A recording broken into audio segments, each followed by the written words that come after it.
रही राधा प्यारी, बुलाए रही राधा प्यारी, पुकारना बरसाने में आए जय हो, बुलाए रही राधा प्यारी। हरिलाल की जय। इधर आज पंचम अध्याय की ओर चलते हैं। पंचम अध्याय में एक कुंगध्वज नाम राजा, कुंगध्वज नाम के राजा जो थे, आज ये कुछ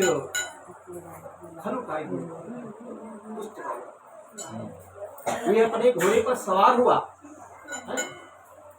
और सवार होकर के आज ये वन की ओर चला।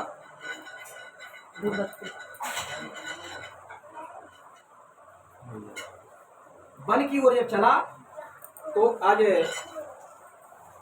वन में पहुंचा तो इसने आज सोचा कि कुछ पक्षी तमाम घूम रहे हैं वन में, उनको इसने मारना प्रारंभ कर दिया, उनकी हत्या की। अन्यत्र बनेरे पशुओं को मारा और मारने के पश्चात आज राजा को हत्या लगी।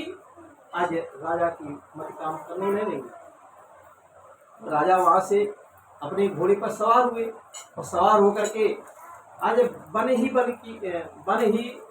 में चल रहे हैं। और जब मध्यांतर वन में पहुंचे तो एक विशाला वट वृक्ष आया।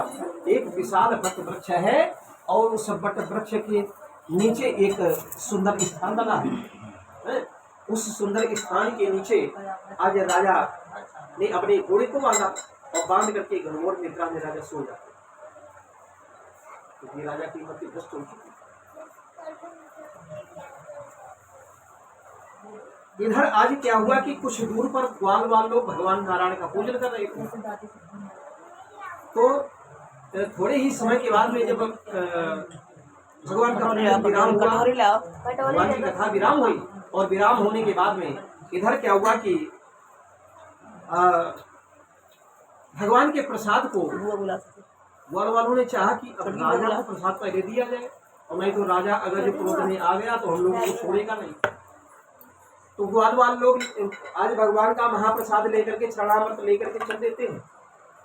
राजा के समीप पहुंचे और राजा घनघोर निद्रा में सो रहा है। अब ग्वाल वाल लोग फिर चक्कर में पड़े। ग्वाल वालों ने सोचा कि अब क्या किया जाए, राजा को जगाया जा रहा है तो अपराध है और एक भगवान का प्रसाद रखा है। तो ग्वाल वालों ने सोचा कि राजा का भगवान का प्रसाद रख दिया जाए। तो राजा के समीप भगवान का प्रसाद रख दिया और रख करके वहां से चल देते हैं। चलते चलते इधर उस स्थान पे आए। चरवाहों ने आज भगवान नारायण का जो चरणों था वो पान किया और पान करने के बाद में आज जल ग्रहण किया और अपनी अपनी आज गायों को लिया है और अपने सूर्य अस्त होने को आ गया। इधर राजा की निद्रा टूटी। अब राजा देख रहे हैं कि ये सामने प्रसाद रखा है लेकिन मत भ्रष्ट है। राजा सोच रहे हैं कि आज राजा ये सोच रहे हैं कि अब हमें अपने राज्य की ओर चला जाए। राजा ने भगवान के प्रसाद को परित्याग कर दिया, भगवान के प्रसाद को नहीं पान किया। अब जब ये अपने आज राज्य में पहुंचे हैं तो वहां पर क्या हुआ कि राजायाम सतम पुत्रम नष्टम चय भवेत सत्य नारायण से देवतायाम। राजा समझ गया कि भगवान का ही किया है।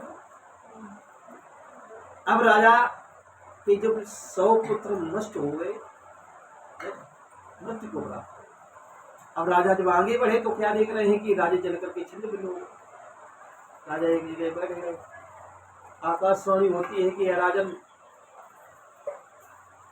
आप उसी मध्यांतर जंगल में जाओ और जाकर के आज चरवाहों को एकत्रित करो और एकत्रित करने के बाद में आज भगवान का एक सुंदर मंडप बनाओ और मंडप बनाने के पश्चात भगवान नारायण की कथा को श्रवण करो, भगवान नारायण के संकीर्तनों को करो, तभी कल्याण होगा। आज भगवान ने संपूर्ण राजा को विधान बताया। आकाशवाणी हुई। राजा ने तुरंत आदेश दिया सिपाहियों को कि जाओ बाजार में जाकर के भगवान की कुछ सामग्री एकत्रित करो और मध्यांतर जंगल में चलो।